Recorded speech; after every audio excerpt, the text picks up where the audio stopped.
This is Reyka from Death Valley High, and you're listening to the Brutally Delicious podcast. Brutally Delicious!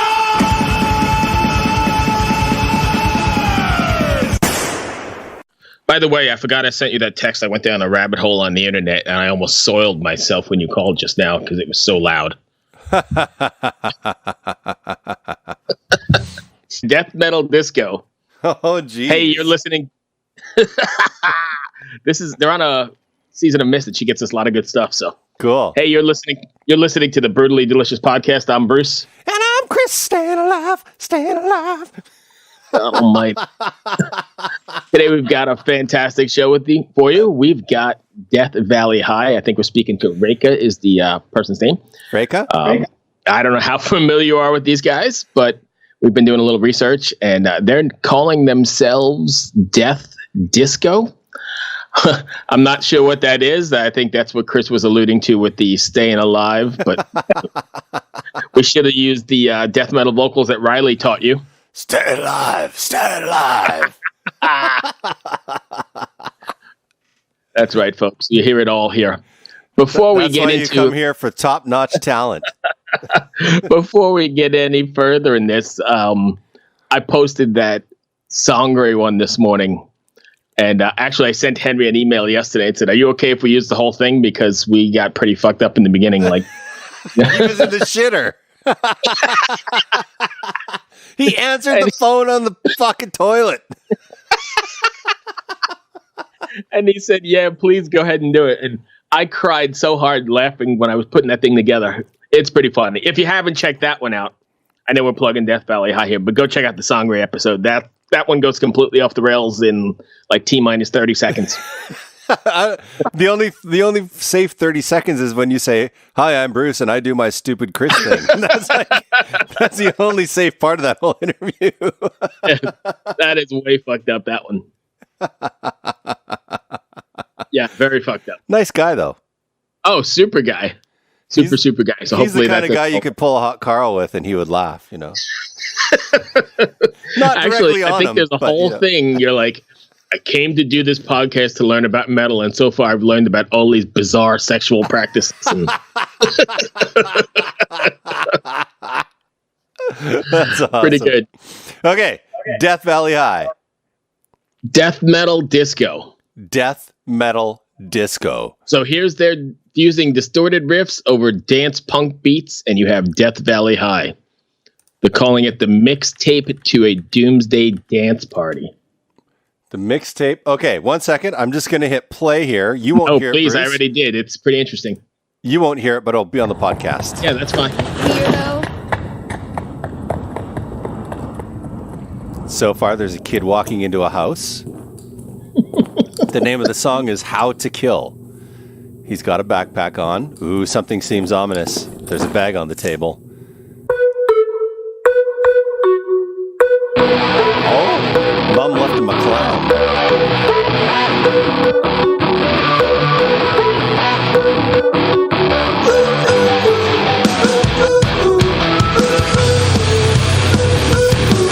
Oh, that's awesome.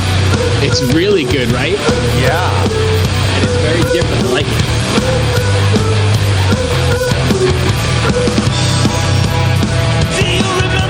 Very good stuff. Oh, I was expecting death metal. No, it's... I don't know how to explain it. You just have to do it.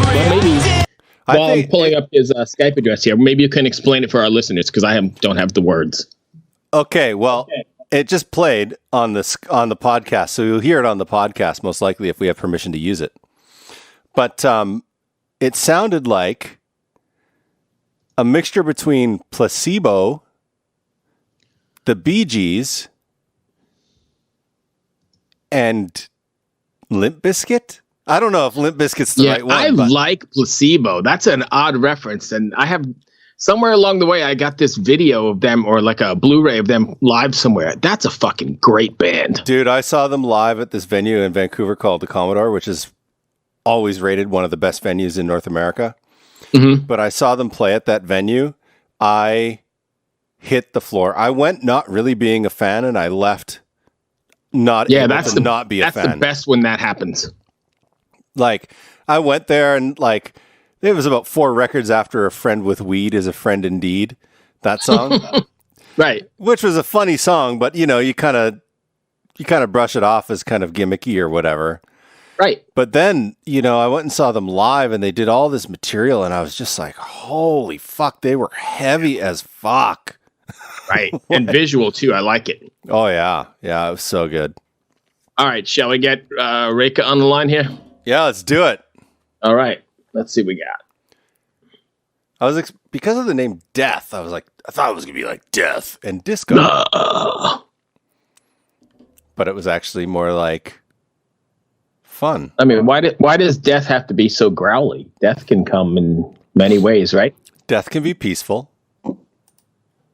This is true. Hey, is this Reyka? Yeah, can you hear me? How are you, man? I'm well. I'm just waking up a bit. Yeah. Early out there in San Francisco, right? It's a little. I mean, it's not really. I mean, considerably. It's 10 o'clock. That's typically the time I'm up and about. But today's a little different. A little show. We had a show last night, and hanging out with friends and whatnot. So, couple beers is what you're saying. A couple shots, maybe. Yeah. I'm no stranger to those kind of mornings. Right? Yeah. Unfortunately, I'm not either. Would it be metal without it? That's all I got to say. Some say yeah, but How did the show go? Oh, the show was good. We played with Nightclub. They basically just kicked off their tour, U.S. and North American tour, and they did it here in San Francisco. So I think they're basically just having locals open, So we happened to be in town and worked out perfect. Nice. Yeah. Was it a good crowd? Yeah, it was good. I mean, it wasn't fully packed, but we're talking pretty, fairly deep. Right. And for a Wednesday night, that I know here in Richmond, the Wednesday night's pretty dead, so that's pretty good. Well, San Francisco is kind of weird now. It's like not as like nightlife as it used to be. Right. It's kind of a bummer, but yeah. I don't know. We have like a hardly strictly bluegrass or something that's going on this weekend. I think maybe people are like looking forward to the weekend. Right. Yeah. And plus that's free too. I heard once that everybody's working for the weekend. I don't know if that's... Oh, God. Because you're a lover boy, that's why. Yeah. Thanks for bringing in a great Vancouver band, man. I appreciate that. Sorry, dude. You're never gonna get me to cut down Loverboy. You know why? They're from my hometown. Oh, and okay. they started. Well, they didn't start. They recorded at studios like Mushroom and Little Mountain, and they got Bob Rock and Bruce Fairbairn started in their career, man. Wow. So I didn't know that either. That's pretty cool. I had no idea. Yeah, actually, I had no idea where Bob Rock even came from. To be honest, working he did for Black Album, and that's kind of like so he's tied with like rock bands. Okay, gotcha. Working for The Weeknd. Here's a random fact. Working for The Weeknd, Bruce Fairbairn was the producer who did like Slippery When Wet, AC/DC Razor's Edge. Okay, and Bob Rock was his engineer. Oh, for all of those records. So he was the apprentice. Yeah. And then they went their own ways. Yeah. Man. Did he get fired? And legacies everywhere. Yeah. What did Bob Rock get fired, please?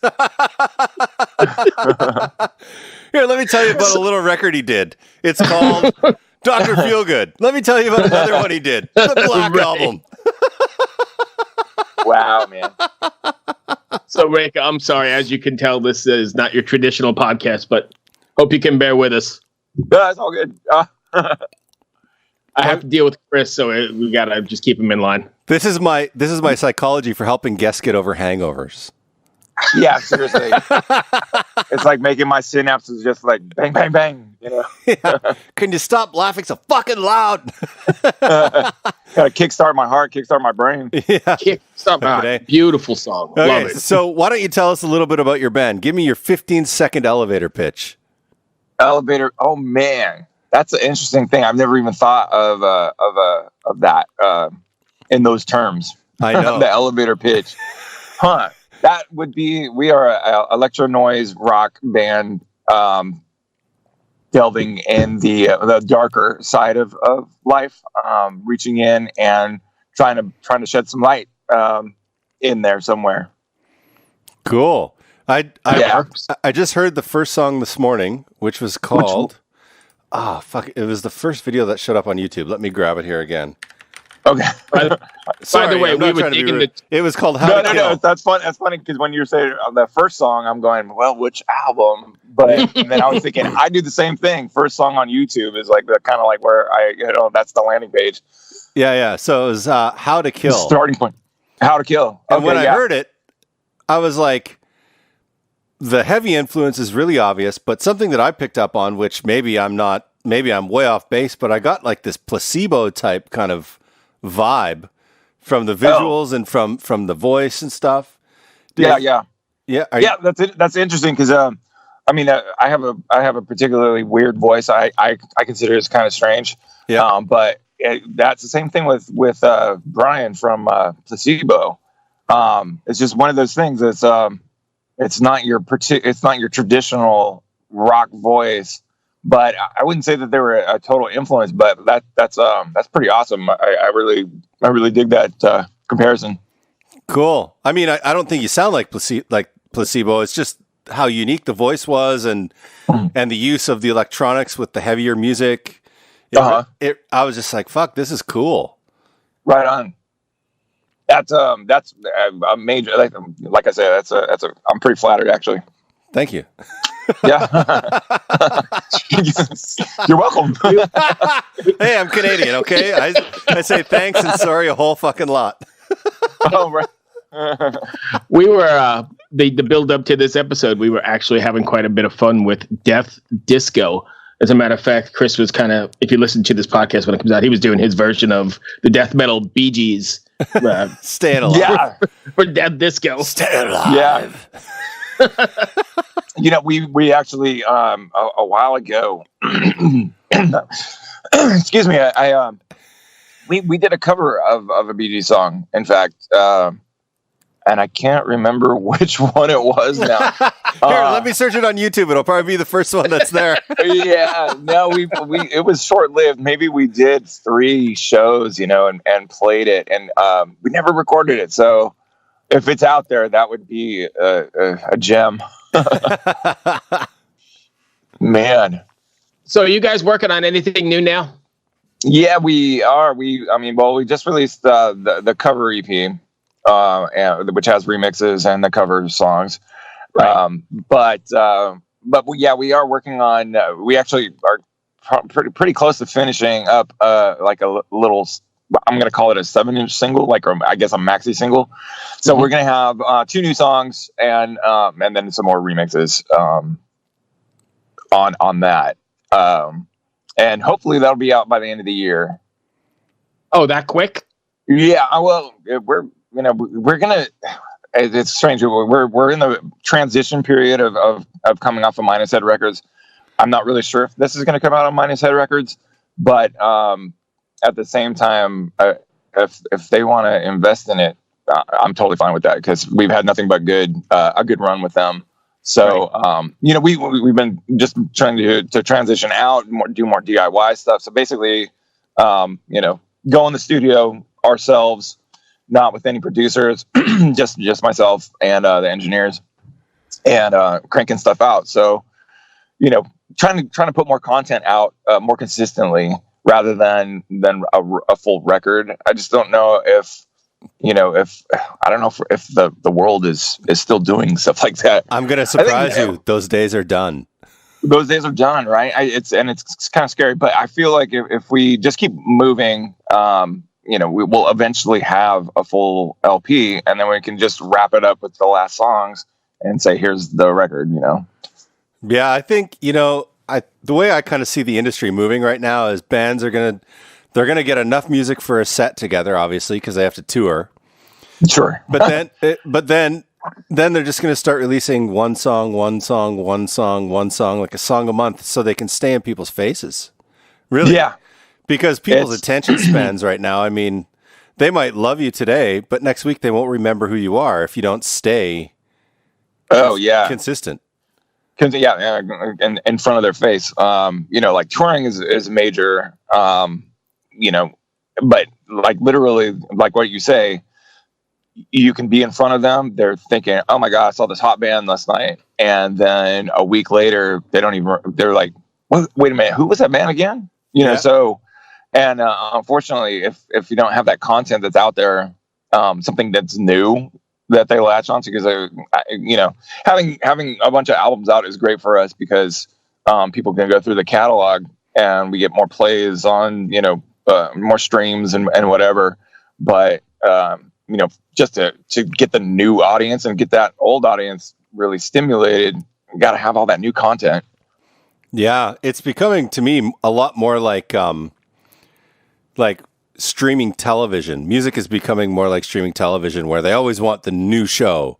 What's the new show? Where am I going to play it? People are so attached, like globally speaking, people are so attached to the internet. Everything they do is based around, at least for me, I can't remember the last time I didn't have my phone on me. And I was like, I have a question about something. And you look at your phone right away. I want to know. Yeah. Right? You don't have to go to the library anymore. No. Those days are over. And I think that goes with music too.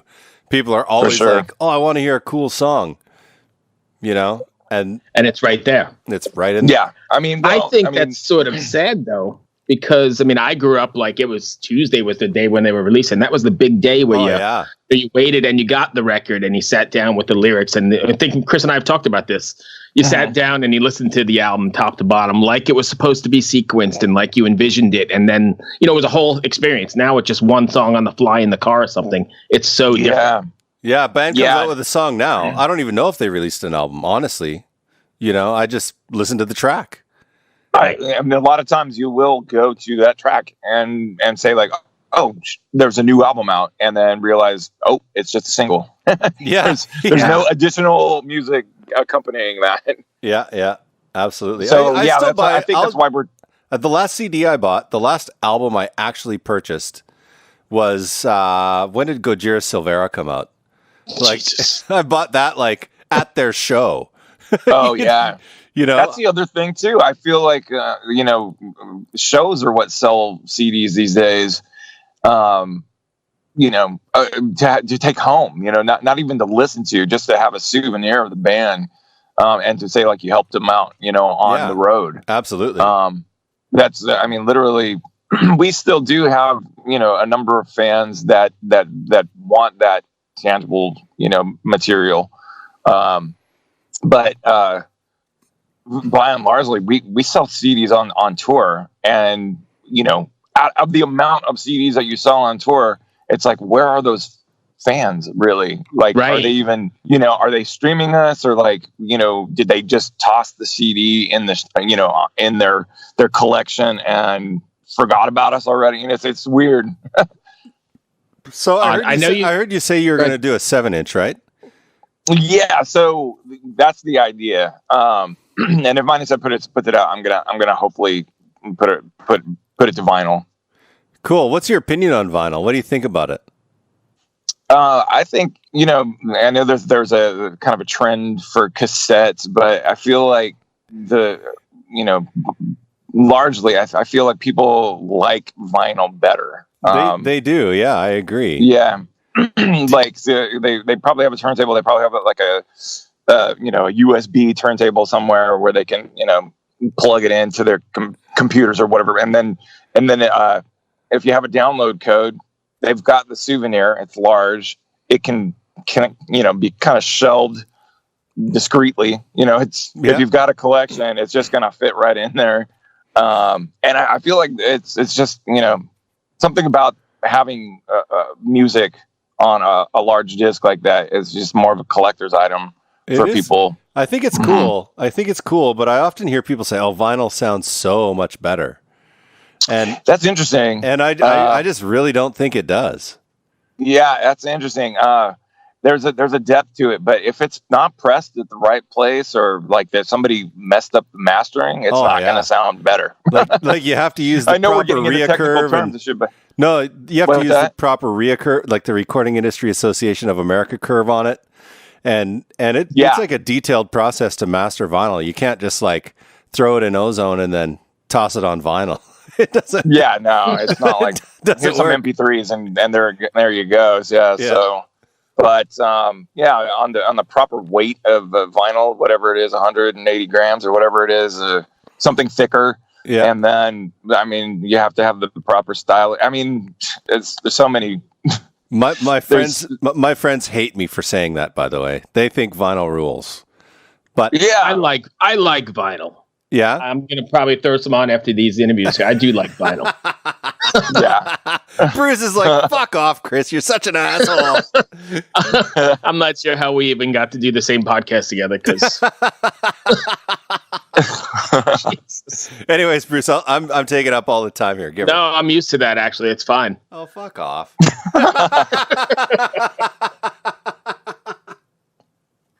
So, Reyka, I know you said you're doing. I mean, touring is an important part of what you have to do now. What do you guys have planned for touring wise?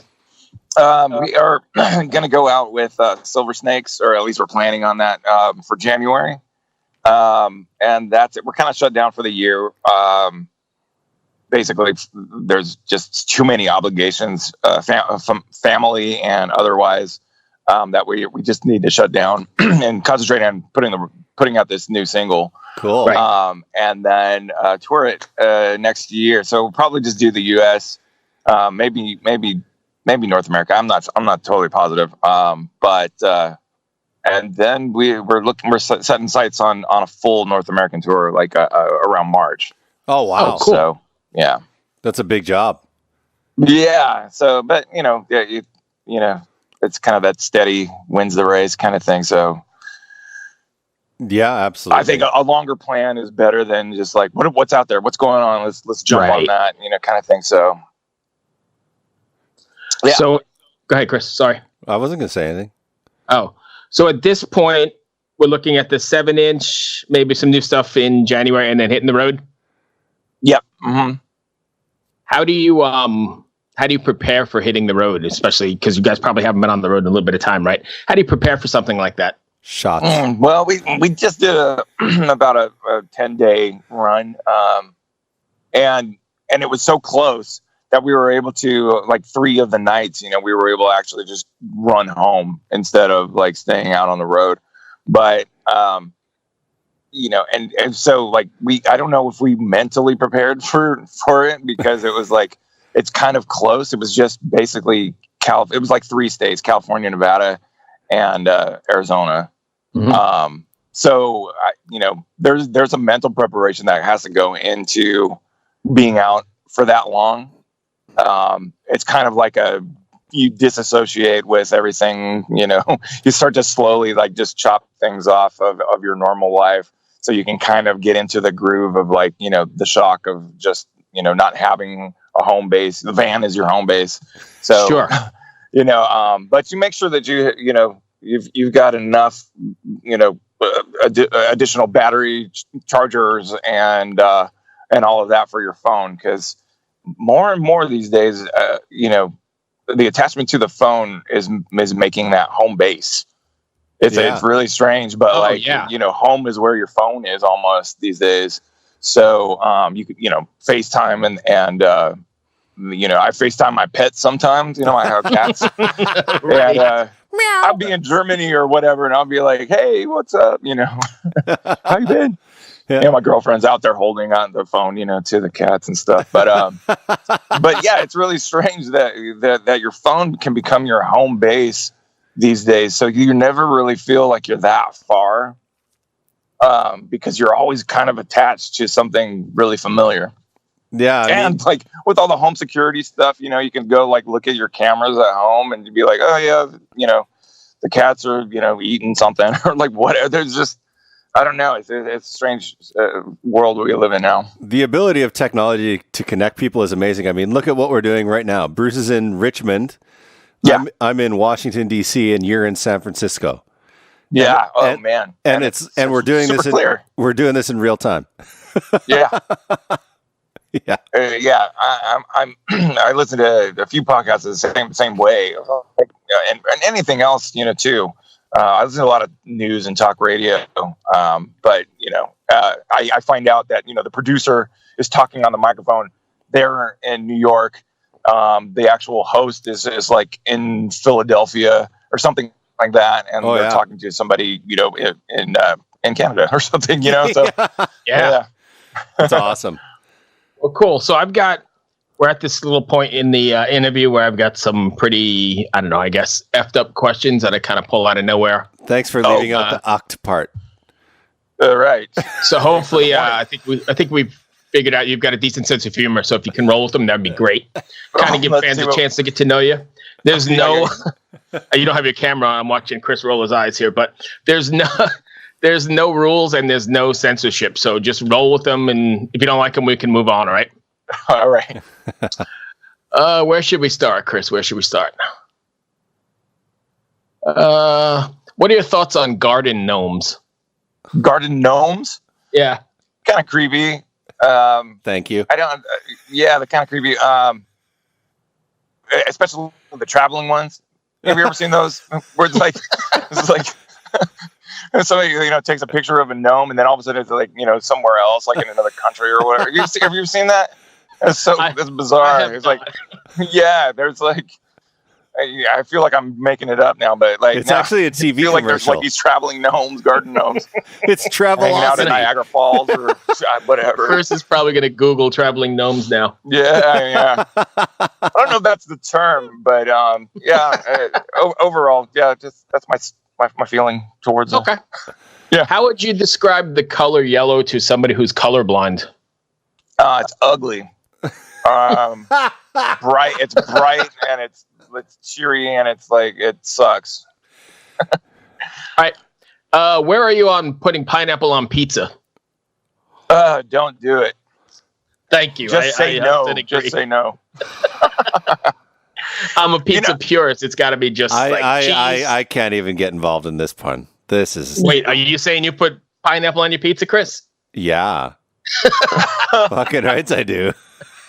I'll say this much: we did this show, and it was up in Santa Rosa, and somebody brought free pizzas after the show, and we were so hungry that, I have no idea why they brought pineapple jalapeno. But I honestly thought it was okay. I was like, maybe it's okay, and I've never thought the same since. So I was really drunk and really, really hungry. Yeah, well, I was just going to say, it was after the show, you were wasted and somebody gave you food. It's always going to be good in that situation. Yeah. But what we're learning said, here is that, Chris, you go out of your way to order pineapple jalapeno pizza. No, God, no. But like growing up, ham and pineapple pizza was like what people ordered.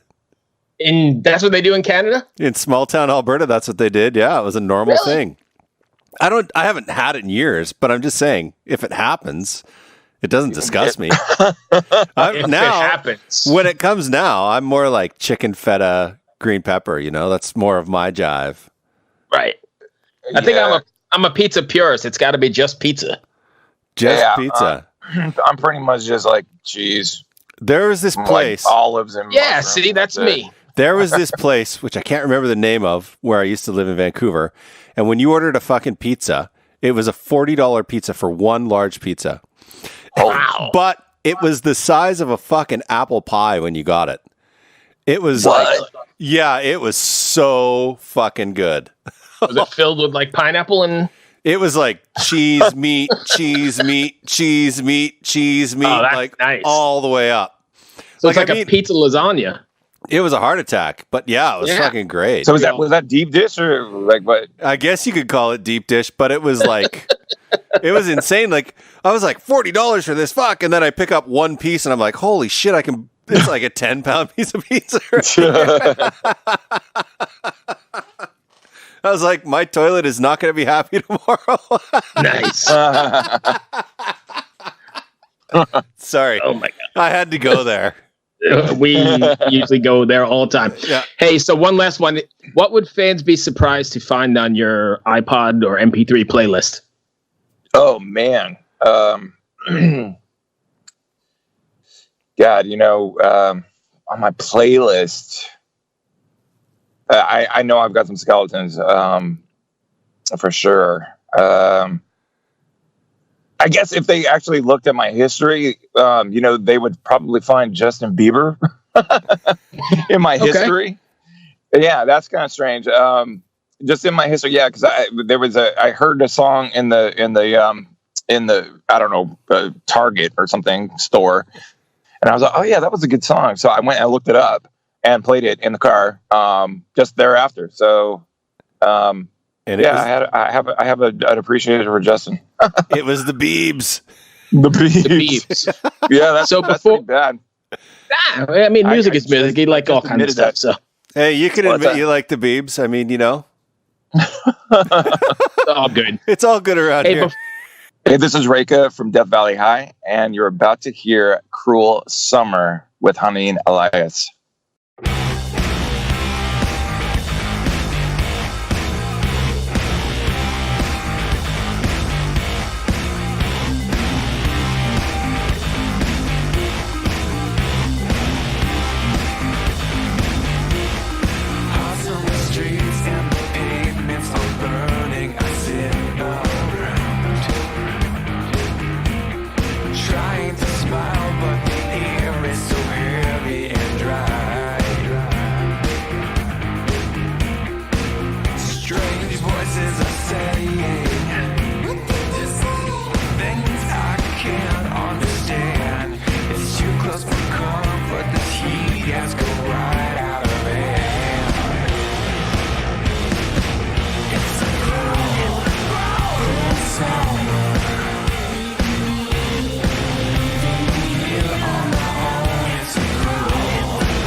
All right. That one went well. Yeah. Pineapple on pizza. What the fuck? I don't know. If they ever become too much, I'm expecting you to tell me to shut the fuck up. So, dude, I ordered a pizza here last Friday. Mm-hmm. I don't think it was a pizza. I think it was a salt block. Really? It was so much salt, dude. Oh, that's terrible. Like, you know when you eat so much salt that you can't drink enough water? Yeah. Like, I had like 3 pieces of pizza, and then like for the rest of the night, I was like double fisting, 1 beer, 1 water, 1 beer, 1 water. Oh, that sucks. And I went to bed with like 2 glasses of water. I'm like, fucking dying over Was it here. tasty though, or was it just It was you were fine. hungry? It was good. It was decent. We ordered from there because it's one of the highest rated places in the area, like where we live. So it's like, oh, let's try this. But I won't do that again. I'm pretty picky on pizzas, because I grew up in New York where pizza is. But so I have pretty high standards, and it took a long time here in this weird city of Richmond to find something that I like. And now that we found it, that's it. I have to go to New York and try pizza. Yeah. And you have to go to New York and try do other things, but You've never been to New York? No, I know. It's only 3 hours away by train. I don't know. You got to come with us when we go. We go all the time. Yeah, my wife and I talk about it. We just can't leave the dog alone right now. Oh, yeah. Because I'll give you the nickel tour. We'll have a blast. Oh, fuck. That would be awesome. The dog can't be put in boarding. Yeah. So